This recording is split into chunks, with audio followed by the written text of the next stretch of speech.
Some people are going to welcome you back, and other people are going to be like, he should never come back. Why? Because of what happened before. What happened before? The remarks that were attributed to you. That were attributed to me, yeah. That I didn't necessarily make. Hollywood is built on smiles, but behind the scenes, resentment runs deep, and few grudges are as explosive as the ones tied to Mel Gibson. This is 100% untrue. She lied about it over a decade ago when she talked to the press, and she's lying about it now. Also, she lied about him trying to apologize to her back then. Rumors, scandals, and bitter fallout have followed him for decades, raising one unsettling question. Which 5 A-list stars did he allegedly grow to despise, and why? If you're drawn to hidden feuds, untold stories, and the dark side of fame, this one's for you. In this video, we promise jaw-dropping insights backed by interviews, viral moments, and insider accounts, breaking down the 5 names, the controversies, and the moments that shattered Hollywood's illusion. 5. Robert De Niro. Robert De Niro occupies a uniquely painful position in this narrative, not as an enemy from the outset, but as a fallen hero in Mel Gibson's eyes. In the late 1970s and early 1980s, when Gibson was still establishing himself as a serious actor, De Niro represented the highest possible standard of the craft. Gibson reportedly studied De Niro's performances obsessively, viewing him as the ultimate example of discipline, immersion, and artistic integrity. Roles like Travis Bickle, Michael Vronsky, and Jake LaMotta were not simply performances to Gibson, they were masterclasses in transformation. De Niro's willingness to physically and psychologically alter himself for a role set a benchmark that shaped Gibson's own ambitions as an actor and, later, as a director. What Gibson admired, just as much as De Niro's performances, was his restraint. During those early decades, De Niro was famously private. He rarely gave interviews, avoided public commentary, and allowed his work to speak for itself. To Gibson, this silence was a mark of seriousness and respect for the art. Acting, in this worldview, was about disappearing into characters, not cultivating a public persona. De Niro embodied that philosophy, becoming, in Gibson's mind, a craftsman's craftsman. This reverence reportedly influenced Gibson's own choices, including his decision to tackle demanding material like Hamlet and his careful approach to directing his first films. Over time, however, Gibson perceived a shift that deeply disappointed him. Beginning in the early 2000s, De Niro became increasingly vocal about politics, first opposing the Iraq War and later speaking out more forcefully against political figures and movements he opposed. What unsettled Gibson was not a single statement, but the cumulative transformation of De Niro's public identity. The actor who once vanished behind his roles now appeared regularly as himself, offering opinions and commentary that dominated headlines.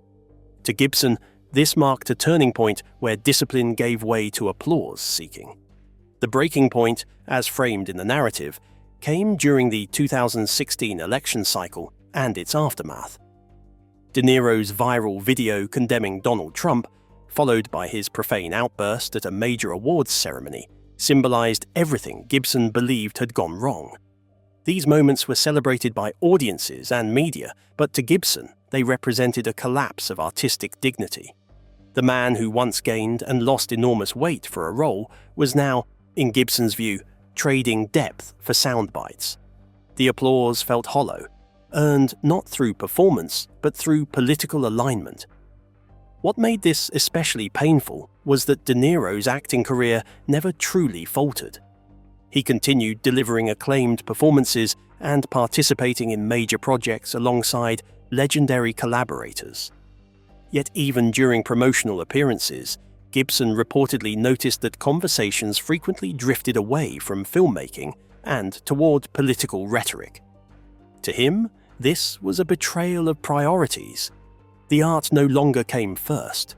De Niro, once a symbol of restraint, had become a pundit in Gibson's eyes, using his platform for commentary rather than disappearing into characters. Ultimately, Gibson's resentment toward Robert De Niro is rooted in disappointment rather than rivalry or personal conflict.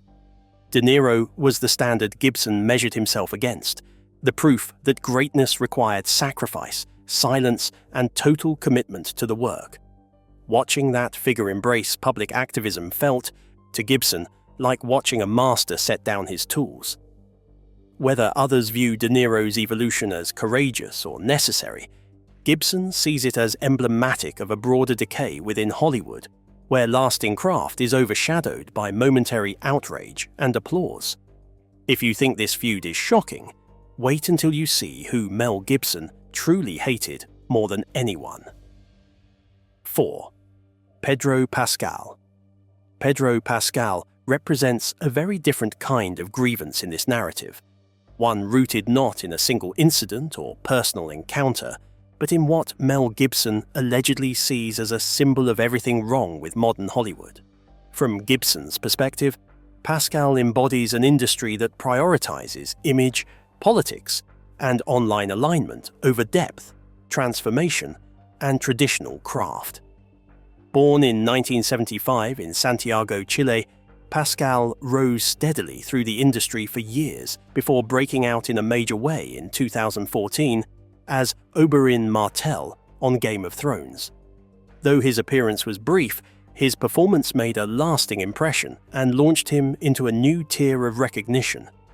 Over the next decade, Pascal became one of the most visible faces of the streaming era, a rise that Gibson reportedly views with skepticism rather than admiration.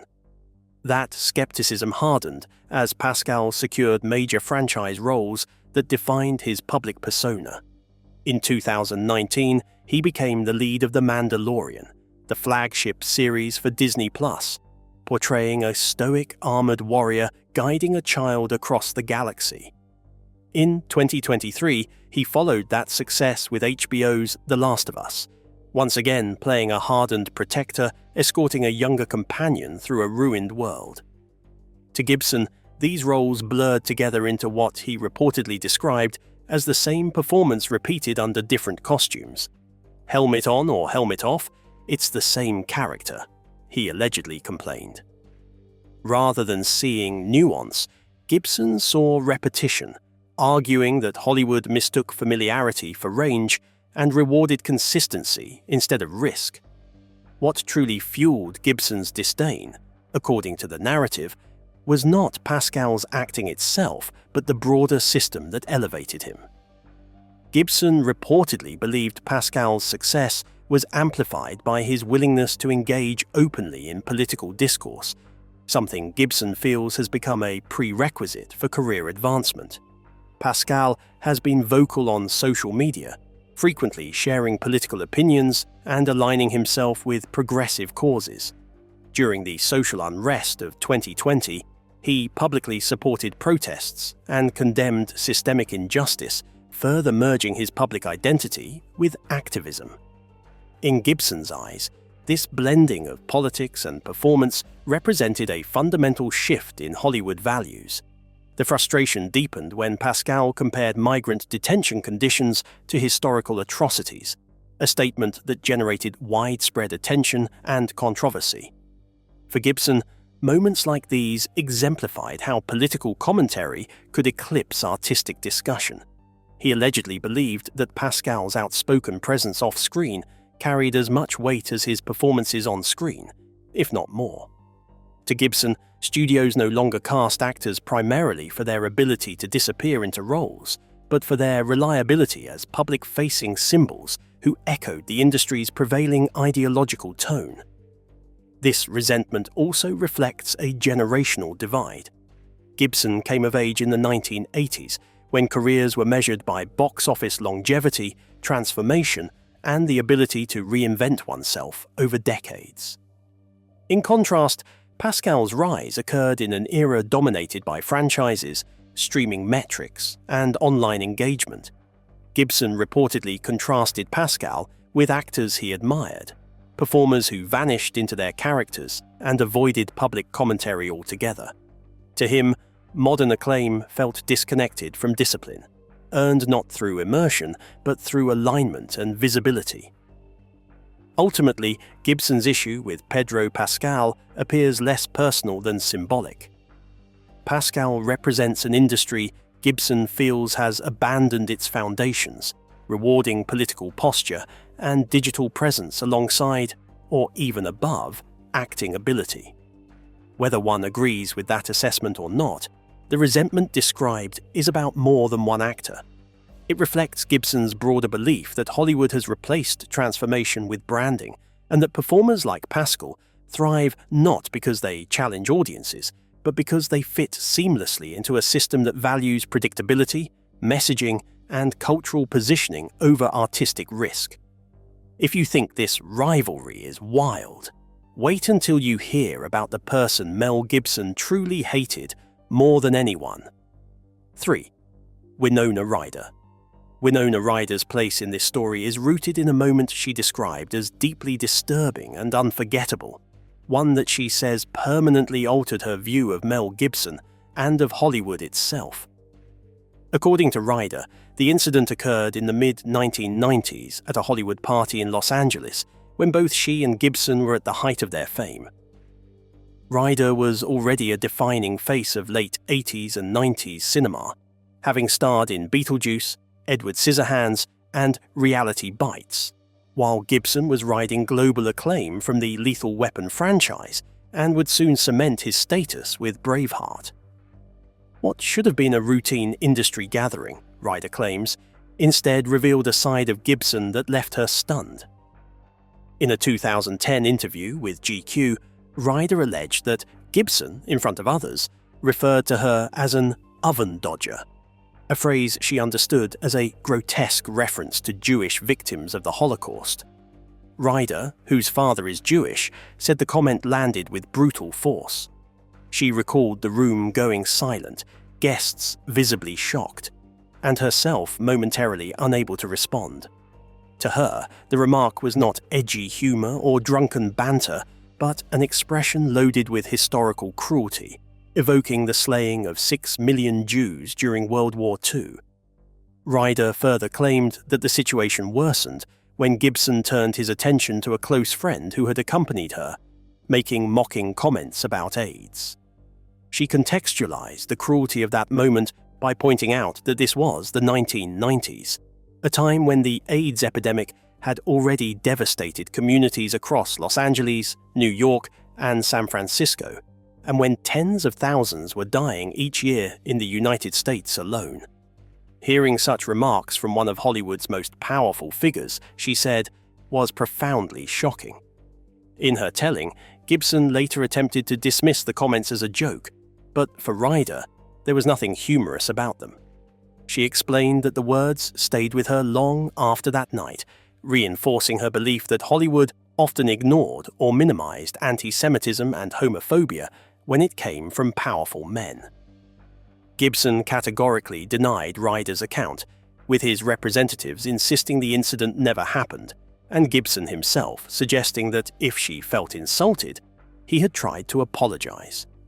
However, Ryder's claims gained traction in the public consciousness because they appeared to align with other controversies already attached to Gibson's name. By the time her interview surfaced, Gibson's 2006 DUI arrest and the anti-Semitic remarks reported during that incident were widely known, as was the criticism surrounding the Passion of the Christ. For many observers, Ryder's story did not feel isolated, but rather part of a broader and troubling pattern. What gave Ryder's account additional weight was her own history. She was not known for courting controversy, and after her highly publicized shoplifting arrest in 2001, she had largely withdrawn from the Hollywood spotlight, guarding her private life carefully. She later explained that this retreat was part of why she had remained silent for so long. When she finally spoke, she framed the incident not as gossip, but as something that struck at her identity. Raised in a household deeply aware of Jewish history and responsibility, Ryder said the slur felt like an attack on her family's memory and on who she was. Decades later, the dispute remains unresolved, with Ryder standing by her recollection and Gibson continuing to deny it.